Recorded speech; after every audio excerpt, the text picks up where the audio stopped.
Hello teacher, आप सभी का स्वागत है गोविंद गुरु के चैनल पर। आज मैं आप सभी के लिए सीटेट 29 दिसंबर का मैथ पेपर का एनालिसिस लेकर आया हूं। तो चलिए आगे बढ़ते हैं। क्वेश्चन नंबर 1 ये रहा है। एक ईंट जिसकी लंबाई 20 सेंटीमीटर है, चौड़ाई 10 सेंटीमीटर है, मोटाई 5 सेंटीमीटर है, कीमत 4 रुपया।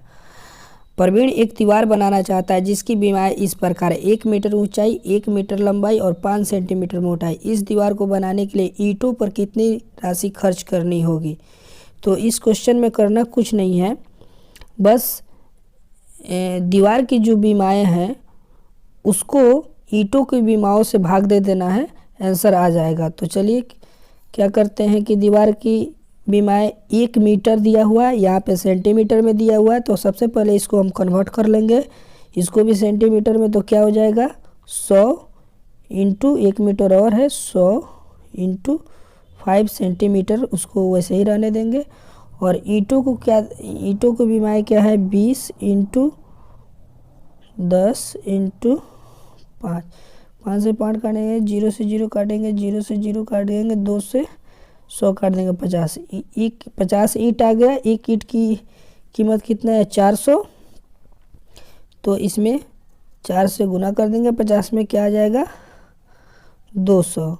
तो इसका आंसर क्या हो जाएगा थर्ड नंबर। ठीक है, आगे बढ़ते हैं। निम्नलिखित कथनों पर विचार करें और सही विकल्प का चयन करें।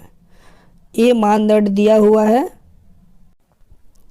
संदर्भित आकलन विद्यार्थियों का किस मानदंड के आधार पर मूल्यांकन करना है। संदर्भित आकलन नैदानिक परीक्षा और उपचारात्मक शिक्षण में उपयोगी है।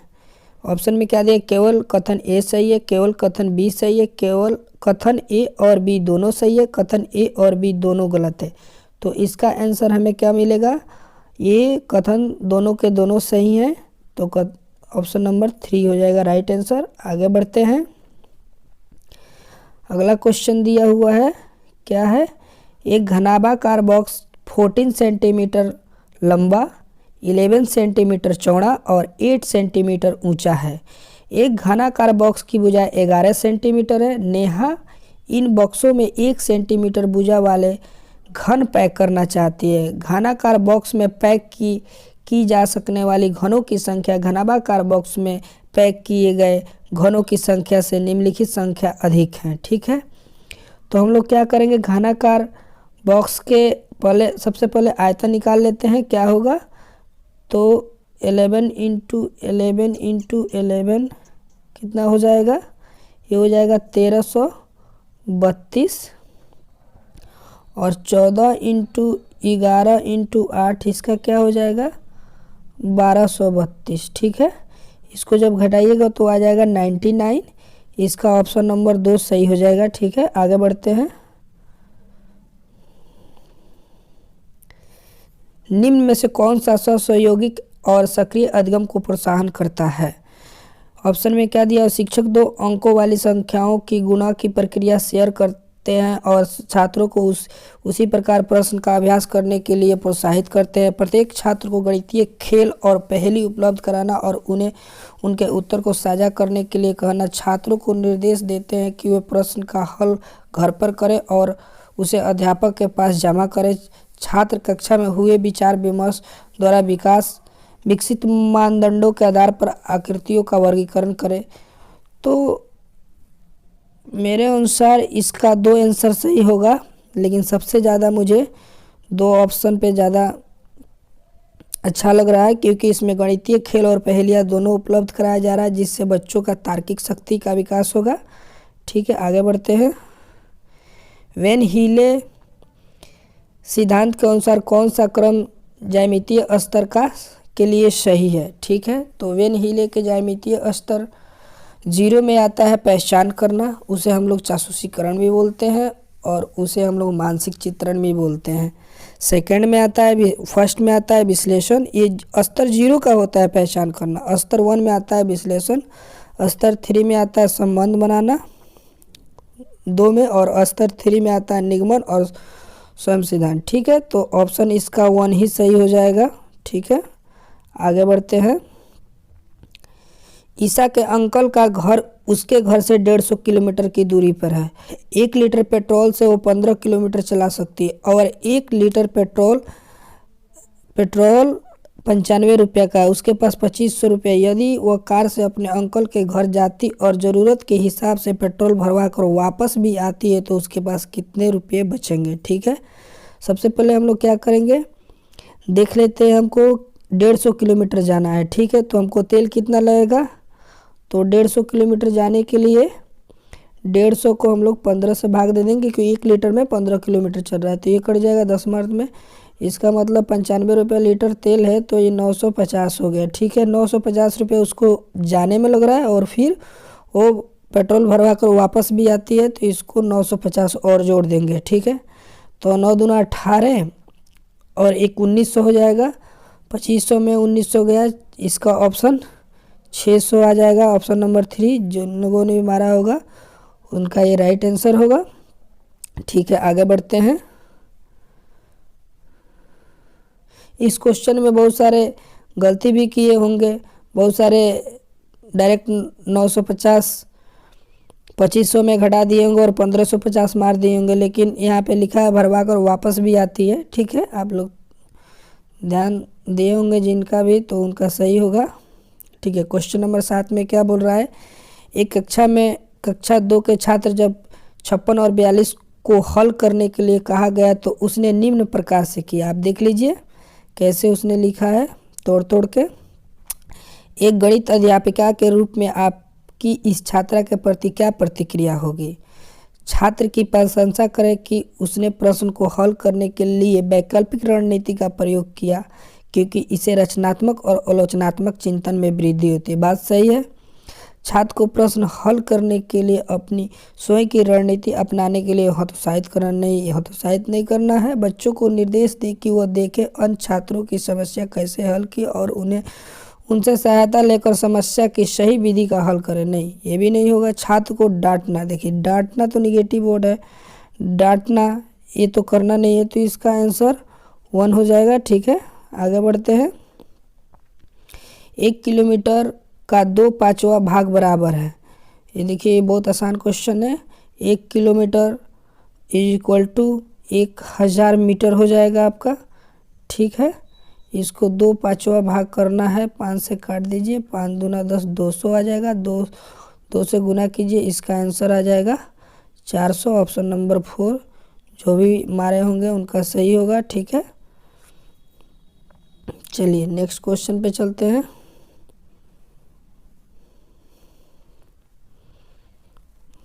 नई दिल्ली से भोपाल जाने वाली 4 रेलगाड़ियों को छूटने और पहुंचने का समय नीचे दिया गया है। ठीक है, पहला है भोपाल शताब्दी जो 6 बजे खुलती है वहाँ से और 14:07 में पहुँच जाती है। ठीक है, तो आप देख लीजिए 12 में से 6 घटाइएगा तो कितना आ जाएगा, 6 घंटा उधर आ जाएगा, 12 2 14, 2 घंटा 7 मिनट इधर, यानी कि 8 घंटा 7 मिनट इसमें लग रहा है, 8 घंटा 7 मिनट और इसमें ये 12 8 20, तो 8 4 12, 4 घंटा इधर, 4 4 8 घंटा, 8 घंटा 30 मिनट इधर लग जाएगा इसको, और इसको कितना लगेगा, इसका हो जाएगा आपका ये कितना है 10:12 8 20, 8 10 में खुल रही है और 5 20 में पहुंच रही है, तो इसको आप निकालिएगा तो आ जाएगा 9:10 और इसका निकालिएगा तो 9:15 आ जाएगा। तो सबसे ज़्यादा इसको किस में लगा है, SNSI सुपरफास्ट कोई स्पेशल ट्रेन है जिसका ऑप्शन नंबर 3 है। जो भी लोग 3 मारे होंगे उनका आंसर सही होगा। आगे बढ़ते हैं। काटोरी आयोग 1964-66 के अनुसार प्रत्येक छात्र गणित में अमूर्तता नहीं समझ सकते, अतः कक्षा 8वीं के बाद वैकल्पिक विषय के रूप में रखना चाहिए। गलत बात है, यह केवल कल्पना, देखिए केवल दे दिया तो ये तो वैसे भी गलत है। यह केवल कल्पना है कि गणित में मानसिक कौशल, अनुशासन, सांस्कृतिक, सामाजिक और नैतिक मूल्यों को विकास करता है, ये भी नहीं होगा। कक्षा 1 और 10 तक के छात्रों के लिए गणित एक अनिवार्य विषय होना चाहिए जो समान शिक्षा का हिस्सा हो, ये भी नहीं होगा। गणित छात्रों में विश्लेषणात्मक तर्क, चिंतन, आत्मविश्वास और मनोभाव विकसित करता है। तो इसका राइट आंसर हो जाएगा 4। ठीक है, आगे बढ़ते हैं। निम्नलिखित में से कौन सा चरण बच्चों के प्रतिमान के अवधारणा विकास का उच्चतम स्तर प्रदर्शित करता है? पैटर्न का पहचान करना, नए पैटर्न का सृजन करना, पैटर्न का विस्तार करना, पैटर्न की नकल करना। तो इसका राइट आंसर क्या हो जाएगा? इसका आप सृजन जिसका भी करते हैं वो सबसे अच्छा होता है। सृजनात्मकता है, आप सृजन कर रहे हैं, नए पैटर्न बना रहे हैं, तो इसका राइट आंसर ऑप्शन नंबर 2 हो जाएगा। ठीक है, आगे बढ़ते हैं। इसमें बोल रहा है इसका और इसका दोनों का 5 के सभी अंकित मान और स्थानीय मान का योग क्या होगा? ठीक है, तो पहले सबसे पहले अंकित मान निकालना है। तो इसमें 2 5 है तो 10 हो गया, इसमें भी 2 5 है तो 10 हो गया। तो टोटल अंकित मान कितना आ जाएगा आपका?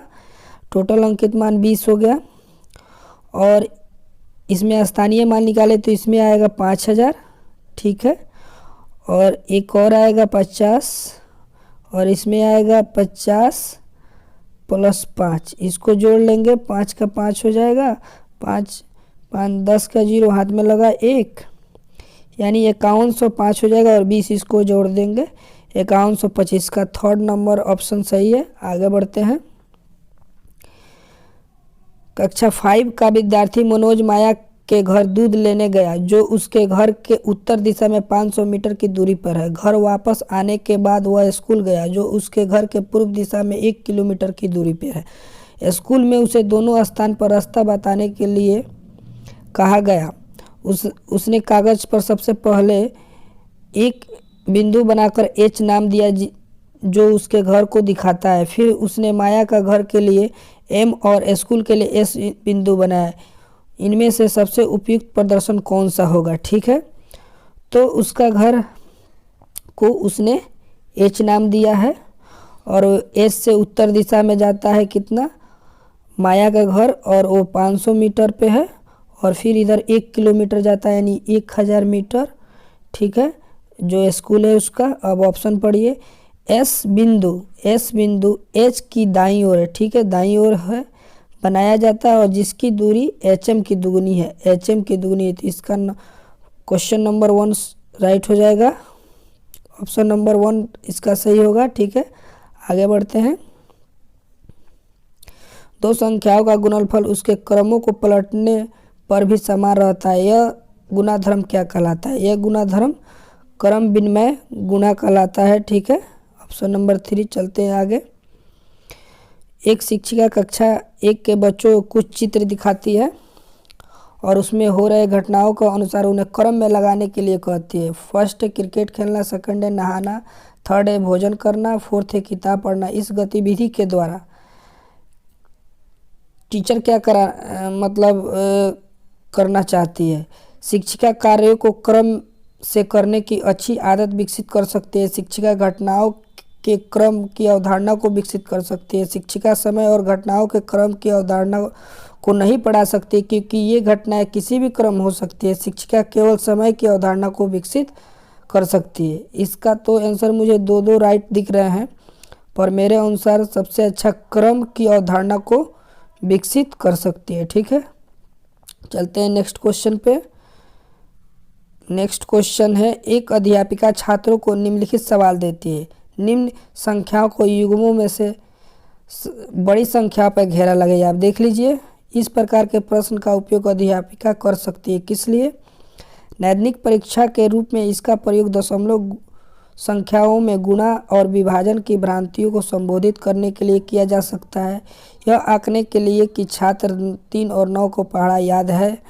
पूर्ण संख्याओं को गुणन और विभाजन के आकलन के लिए, पूर्ण संख्याओं के तुलना के लिए नहीं। इसका आंसर ये हो जाएगा ऑप्शन नंबर 1 इसका आंसर होगा। ठीक है, next question.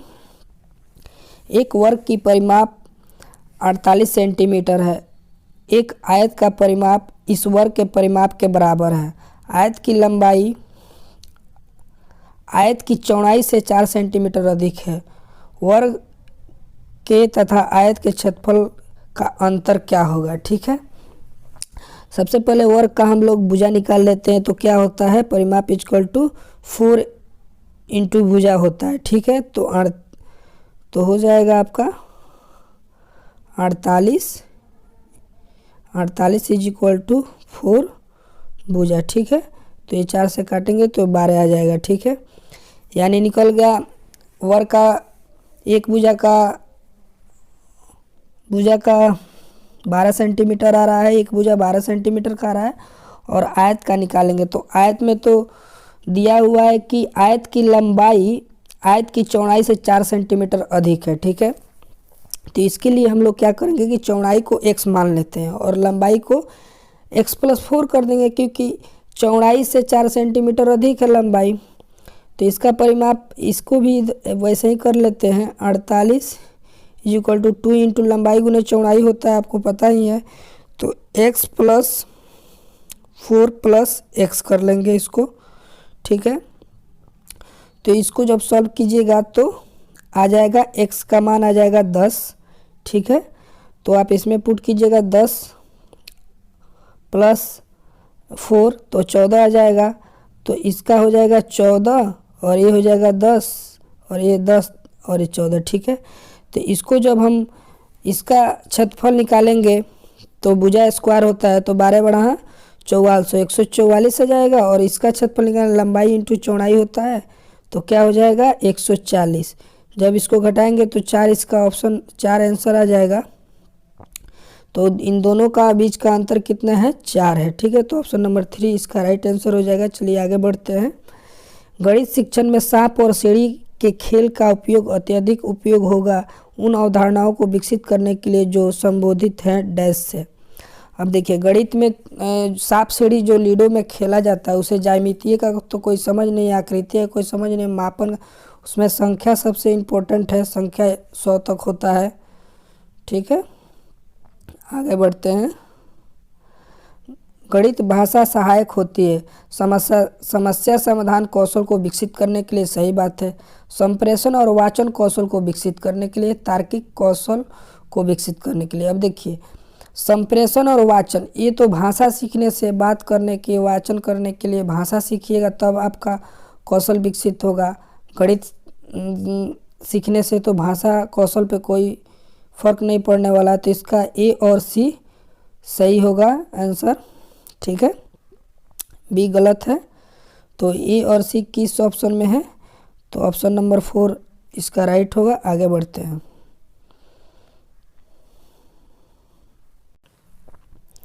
Option number 20, question number 20 क्या बोल रहा है, प्राथमिक स्तर पर शाब्दिक समस्या को शामिल किया जाना चाहिए क्योंकि ये हल करने में आसान होता है, इसलिए विद्यार्थियों को गणित में बेहतर अंक प्राप्त करने के लिए मदद करता है। नहीं, ये तो नहीं होगा। ये गणित की भाषा को पढ़ने का एक मात्र साधन है।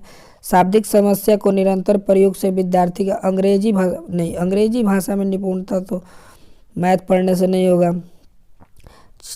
छात्र द्वारा शाब्दिक समस्या को प्रभावी रूप से समझने, प्रतिपादित करने के लिए हल करने की क्षमता अर्जित करना महत्वपूर्ण कौशल है। इसका आंसर ऑप्शन नंबर 4 सही है। ठीक है, जिसका भी ये सेट है उसने भी सही मारा है।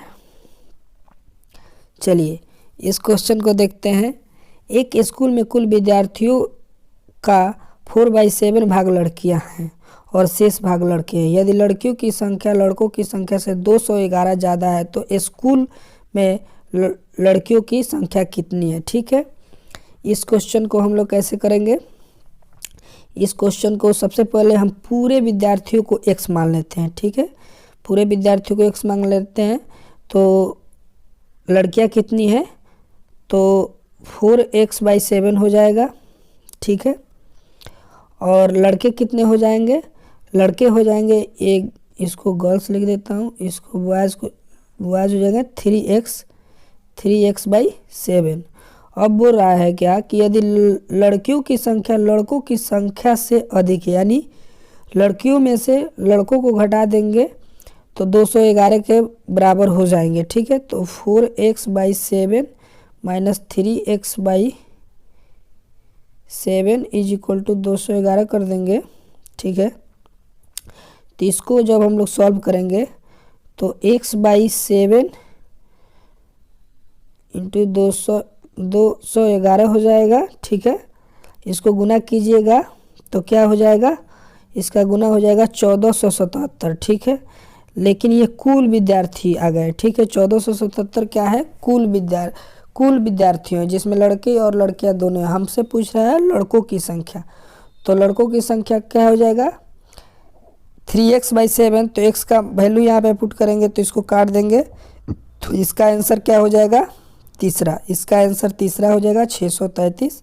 आप देख लीजिए कि 1477 का 3/7 कीजिएगा तो 7 दूनी 14, एक मर्द में, और इसको गुना कीजिएगा 3 का 3, 3 का 3, 3 दूना 6, 633। इसका ऑप्शन नंबर 3 राइट आंसर होगा।